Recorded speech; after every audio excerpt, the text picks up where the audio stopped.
Guys రీసెంట్గా Amazon prime వీడియోలో ఉప్పు కప్పు రంబు అనే మూవీ అయితే స్ట్రీమ్ అవుతుంది కదా. అయితే నేను ఆ మూవీని జస్ట్ ఇప్పుడే చూడడం అయితే జరిగిందండి.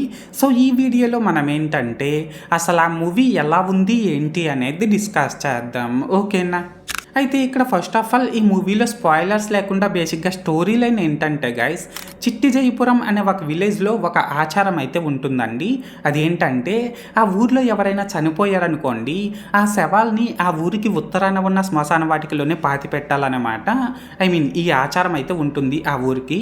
కానీ ఇక్కడ ఏంటంటే గైస్, ఆ ఊరికి ఆ ఆచారం ఉన్నప్పటికీ ఈ శ్మశాన వాటికలో ప్లేస్ అయితే ఉండదన్నమాట.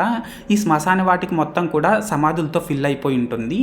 అయితే ఇక్కడ ఏంటంటే గైస్, ఈ శ్మశాన వాటిక ఇలా సమాధులతో ఫిల్ అయిపోవడం వల్ల ఈ ఊరి ప్రజలు పడిన బాధలు ఏంటి, అండ్ ఈ ప్రాబ్లమ్ని ఈ ఊరి పెద్ద అపూర్వ మన కీర్తి సురేష్ ఎలా సాల్వ్ చేస్తుంది, ఇలాంటివన్నీ కూడా మనమైతే మూవీలో చూడాల్సి ఉంటుందన్నమాట. సో మొత్తానికి అర్థమైంది కదా స్టోరీ లైన్ ఏంటి అనేది.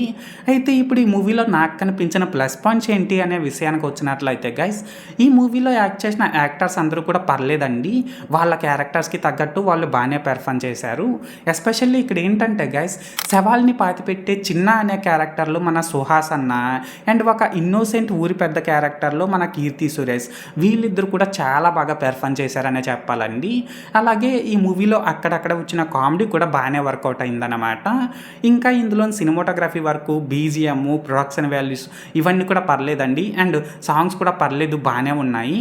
అండ్ ఇక్కడ లాస్ట్గా ఏంటంటే గైస్, ఈ మూవీలో ఎలాంటి అడల్ట్ కంటెంట్ లేదు కాబట్టి దీన్ని మీరు ఒకవేళ ఫ్యామిలీతో చూస్తాము అనుకుంటే ఫ్రీగానే వాచ్ చేసేయచ్చు అన్నమాట.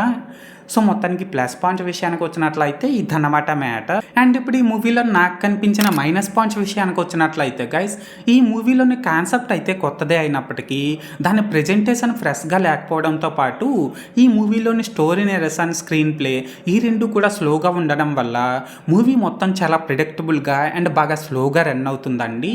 అలాగే ఇందులో చాలా ప్లేసెస్లో లాజిక్స్ కూడా మిస్ అయ్యారన్నమాట. సో మొత్తానికి మైనస్ పాయింట్స్ విషయానికి వచ్చినట్లయితే ఇదన్నమాట మ్యాటర్. అయితే ఇక్కడ ఓవరాల్గా ఏంటంటే గైస్, ఈ ఉప్పు కప్పు రంబు మూవీ బాగుందా బాగాలేదనేసి అంటే నిజంగా చెప్తున్న మూవీ నాకైతే నచ్చిందండి, ఒకసారి అయితే చూసేయచ్చు. అండ్ నేను ఈ మూవీకి 5కి 2.25 రేటింగ్ ఇస్తున్నా. సో మీరు కూడా ఒకవేళ ముందే ఈ మూవీని చూసినట్లయితే మీరు ఈ మూవీకి ఎంత రేటింగ్ ఇస్తారో అది కామెంట్ సెక్షన్లో చెప్పేయండి. అన్నట్టు చెప్పడం మర్చిపోయానండి బాబు, మీరు ఇంకా మన ఛానల్ని సబ్స్క్రైబ్ చేసుకోకపోతే వెంటనే సబ్స్క్రైబ్ చేసుకొని నన్ను కొద్దిగా సపోర్ట్ కూడా చేసేయండి, ఓకేనా. This is Lokesh signing out. జై హింద్.